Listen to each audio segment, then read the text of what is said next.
Hello friends, स्वागत है फिर से हमारे यूट्यूब चैनल के इस वीडियो में गाइज।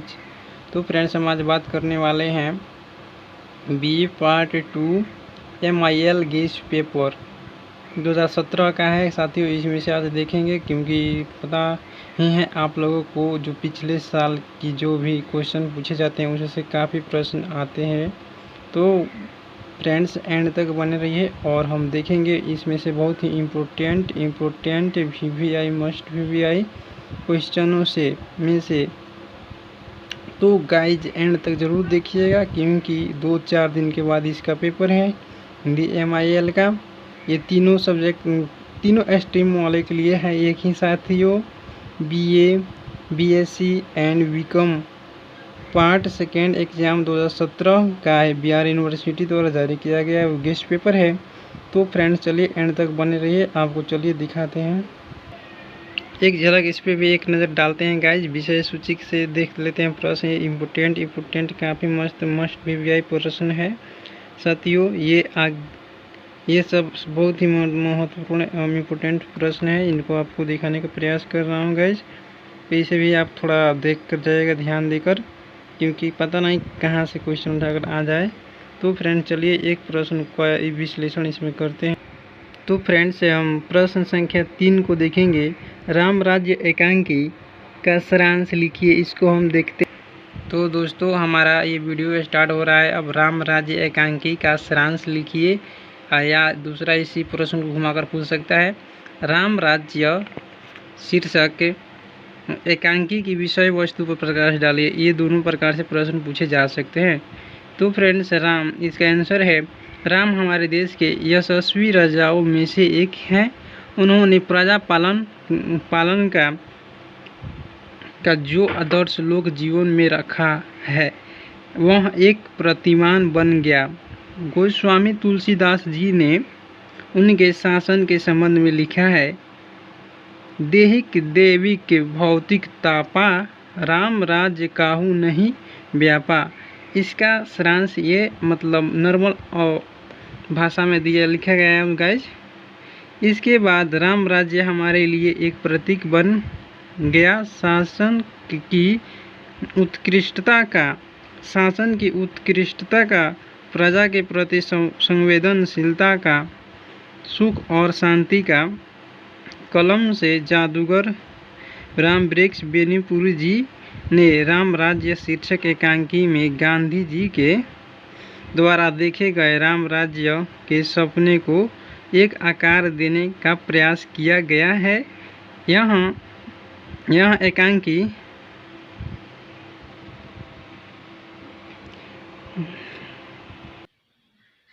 आज़ादी के बाद हम बापू के सपने आज़ादी के कुछ ही दिनों बाद 1951 में लिखी गई थी। लेखक का अनुमान था कि आज़ादी के बाद हम बापू के सपनों के अनुरूप देश का यदि नवनिर्माण करेंगे तो 100 साल में इस लायक हो जाएंगे कि राम राज्य की उनकी कल्पना को साकार कर सकें। इसी आधार पर इस रेडियो रूपक का उद्घोषक समय की सूचना देते हुए कहता है कि अपनी कल्पना को उड़ान भरने दीजिए और चलिए 2051 में। इस रूपक का आरंभ दक्षिण ध्रुव प्रदेश आने वाले एक स्त्री और एक पुरुष के साथ भारत के स्वागताधिकार के साथ बातचीत से होता है। वे दोनों ध्रुव प्रदेश में एक नवीन उपनिवेश बसाना चाह रहे हैं। उसका आधार क्या हो, इसे जानने के लिए उनके शिष्टमंडल भिन्न देशों में वहाँ को सामाजिक पद्धति का अध्ययन करने के लिए गए। ये दोनों भारत आए हैं। स्वागताधिकारी उन्हें बताता है कि हमने यहाँ बापू के आदर्श के अनुसार राम राज्य की स्थापना कर ली है। स्वागताधिकारी इन स्त्री पुरुष के जोड़े को अतिथिशीलता ठहराता और ठहराने के पहले शस्त्र रखाव लेता है। वह बताता है कि हथियार वे लोग रखते हैं जो बर्बर और असभ्य हैं। ज्यों ज्यों सभ्यता आती है त्यों त्यों आदमी अहिंसक होता जाता है। हम पूरे सभ्य हो गए हैं, इसलिए पूर्ण अहिंसा हो गए हैं। स्वागताधिकारी बतलाता है कि हमारे देश में सेना नहीं है। परमाणु अस्त्रों के बाद सेना की कोई आवश्यकता नहीं होती है, क्योंकि 2-4 परमाणु बमों से लाखों सेनाओं को नष्ट किया जा सकता है। इस तरह स्वागताधिकारी के माध्यम से नाटककार यह कहना चाहता है कि सभ्यता की अहिंसा है और परमाणु अस्त्रों के अनुसंधान के बाद किसी भी अहिंसक देश में सेना की कोई आवश्यकता नहीं होती है। दोनों अतिथि जब अतिथिशाला में पहुंचते हैं तो वहां के प्रबंधक उन्हें राम राज्य की व्यवस्था के संबंध में एक एक कर बहुत सारी बातें बताता है। प्रबंधक द्वारा सबसे पहले उन्हें यह बतलाया जाता है कि बापू के राम राज्य में भोजन और आवास पाने का अधिकार सब नागरिकों को है। अतः जिस प्रकार वायु या जल के लिए कोई मूल्य नहीं चुकाना पड़ता है, उसी